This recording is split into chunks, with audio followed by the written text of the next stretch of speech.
Nigerians. Now, the guy on my screen is allegedly the guy that was the gang leader that was sent to assassinate Peter Obi when he came to Benin City. Now, this guy on my screen is allegedly the gang leader. Now, initially, when this guy's picture was posted, a lot of people were actually saying, he's an Igbo guy. Some said he's not an Igbo guy. There have been controversies about where this guy is from, the tribe. Now, let us put tribe, whether he's an Igbo guy. I think some people have come out now to start dragging. He's not an Igbo guy. He's from Port Harcourt. Even in Port Harcourt, he's not from the Igbo part of Port Harcourt. And some other people also have the opinion that even if he's an Igbo guy, he shouldn't be tagged an Igbo guy. He should be tagged a criminal. A criminal is a criminal, whether he's Yoruba, Hausa, or Igbo. That doesn't matter the tribe he's from. He should be tagged a criminal. That is enough. No attaching tribe. Attaching tribe to this, I think, is not wrong in any way.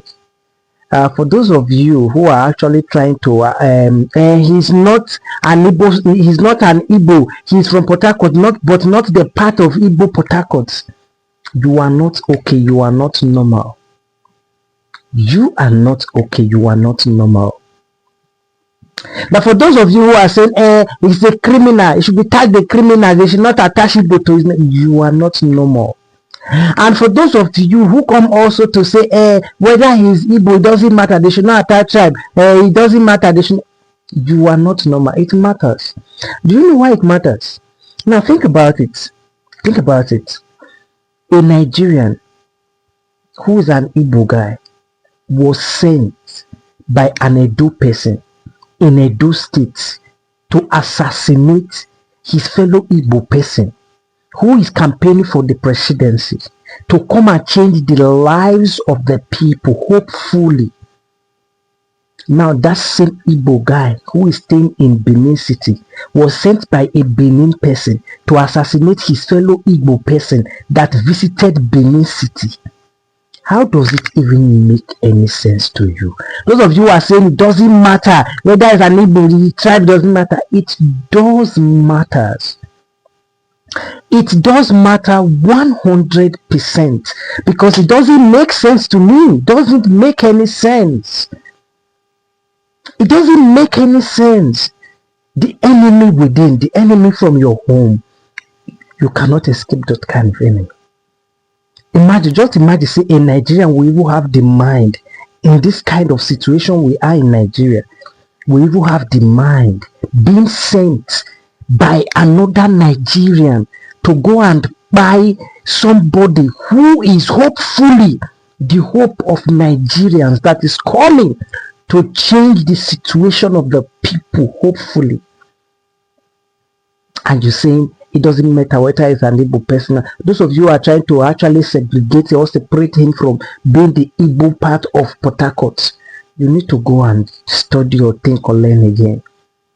Because whatever it is, to me and to the general public, except those of you who just find a way to say we are not Igbo, majority of you are Igbos.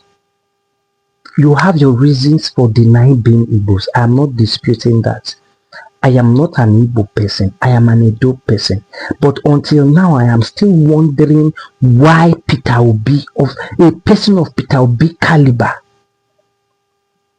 Okpebolo, by now is not standing before panels to explain what he meant by if Peter Obi comes to Benin, Edo State, without giving him permission, his life will be at risk.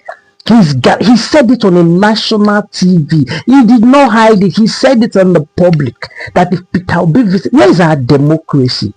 For crying out loud. Where has democracy escaped to? Does it mean if you are the governor of a state, you cannot have an opposition coming to your state to campaign or to visit your state? Is that what you guys are trying to say? And being the governor of a state, does that transcend to you are now the owner of the state? The people of the state who elected you to be their governor, does it mean they no longer have a say? You are now the one that will decide for them who will be their president. Until now, I do not understand the rationale behind Peter Obi being quiet about this, and until this time, Okpebholo is not standing before panels to answer queries on why Peter Obi's life is being threatened in Edo State. When I made the video the last time, I said Peter Obi is not ready to rule Nigeria. You guys were somewhere attacking me. You guys thought I was maybe I'm just saying trash, right? So at this time, imagine Peter Obi was threatened. His life was threatened in Benin, and Okpebholo is walking freely like nothing happened. Everywhere is quiet. Nobody's talking about it. Until now, they say one person. They say the guy is Udeme Sunday. How does Udeme relate to Igbo name? Udeme Sunday is no Igbo and all that. Blah blah blah blah blah. Until this time, the truth is, someone had to take the fall for this, and someone volunteered to take the fall. You will hear stories. I tell you, I say some of us will not they think like majority of the other people. You see this particular case, person was to take the fall for this case, and person don't volunteer to take the fall for this case. Now let us see how it's gonna go. Keep your ears open. You will hear the real gist. You will hear the real story. But please, anybody who dey close to Peter Obi should tell Peter Obi, if you want to rule Nigeria, he will not rule Nigeria with this kind of personality. Nigeria is so wild now for this personality of Peter Obi to assume say he go win election by this attitude. I am saying again, Okpebholo is my governor, but I don't know why by now Okpebholo is not standing before panels to answer queries for the statement he made and the threat to Peter Obi's life when he visited Edo State. Anyways, Udeme Sunday has been arrested. Let's see how it unfolds. Keep your ears open.